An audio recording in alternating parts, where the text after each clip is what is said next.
ইসলামাবাদে একটি হাসপাতালে ভয়াবহ অগ্নিকাণ্ডে অন্তত ১৫ নবজাতকের মৃত্যু হয়েছে। Pakistan institute of medical sciences হাসপাতালের স্ত্রীরোগ ও প্রসূতি বিভাগের তৃতীয় তলায় এই আগুন লাগে। হাসপাতাল কর্তৃপক্ষ জানায়, নবজাতকদের কক্ষে থাকা ১৬ শিশুর মধ্যে কেবল একজনকে জীবিত উদ্ধার করা সম্ভব হয়েছে। স্থানীয় প্রশাসন বলছে ১৪ শিশু আগুনে পুরোপুরি দগ্ধ হয়ে মারা যায়। প্রাথমিকভাবে ধারণা করা হচ্ছে এসি কম্প্রেসার বিস্ফোরণ থেকে আগুনের সূত্রপাত। মাসুদ রানার রিপোর্ট। এক মুহূর্তে ১৫টি জীবনের প্রদীপ নিভে যাওয়া এই ঘটনা কেবল একটি দুর্ঘটনা নয়, নিহতের নিষ্ঠুরতা এক চরম ট্র্যাজেডি।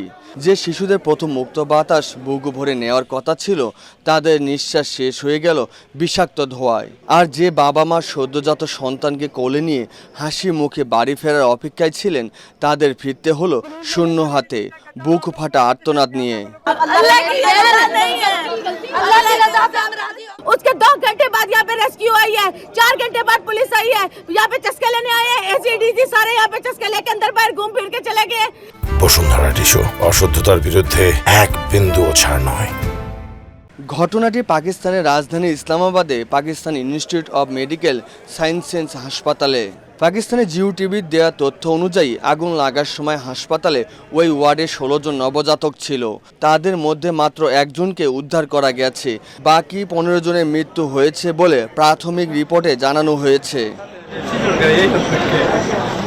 হাসপাতালে এয়ার কন্ডিশন সিস্টেমের ত্রুটির জেরে আগুনের সূত্রপাত। আগুন লাগার খবর পাওয়ার পরই উদ্ধারকারী দল ঘটনাস্থলে পৌঁছে যায়। আগুন নিয়ন্ত্রণে আসার পর হাসপাতালের ক্ষতিগ্রস্ত অংশে কুলিং অপারেশন চালানো হয়। তারপর পরিস্থিতি স্বাভাবিক করার কাজ শুরু হয়। দুর্ঘটনার কারণ খতিয়ে দেখতে দ্রুত তদন্তের নির্দেশ দিয়েছেন দেশটির প্রধানমন্ত্রী শেহবাজ শরীফ। মাসুদ রানা, এটিএন বাংলা।